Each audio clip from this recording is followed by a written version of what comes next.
एक बार की बात है, एक छोटे से गांव में एक हाथी रहता था।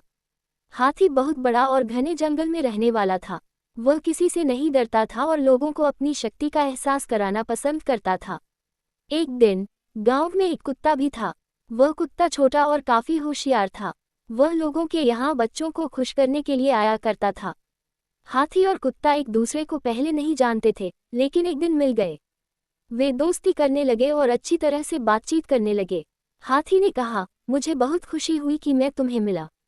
मैं शायद दुनिया का सबसे बड़ा और ताकतवर जानवर हूँ।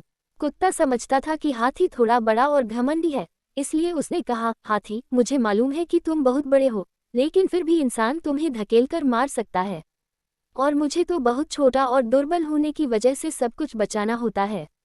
हाथी इस पर हंसते हुए कहा, तुम ठीक कह रहे हो, लेकिन फिर भी मैं कभी बचने के लिए तुम्हारी मदद ले सकता हूँ। मैं तुम्हें अपनी शक्ति और ताकत से बनाया गया हूँ। कुत्ता गंभीर रूप से बोला, मैं जानता हूँ कि तुम कितने शक्तिशाली हो, लेकिन प्रेम और सहायता देने की क्षमता मेरे पास है। ये सुनकर हाथी सोच में पड़ गया।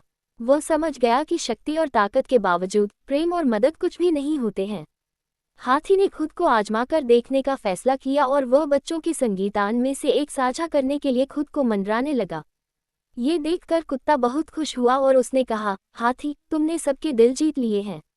तुम्हारी हमारे गांव में बहुत जरूरत थी, जहां हमेशा खुशी और प्रेम की कमी महसूस होती थी। हाथी बहुत खुश हो गया क्योंकि उसने समझ लिया था कि हाथी और कुत्ता एक ही गुण रखते हैं, प्रेम और सहायता देने की क्षमता। ये बात हाथी के जीवन में एक महत्वपूर्ण सीख थी कि शक्ति और ताकत से भी बढ़कर प्रेम और सहायता का महत्व होता है।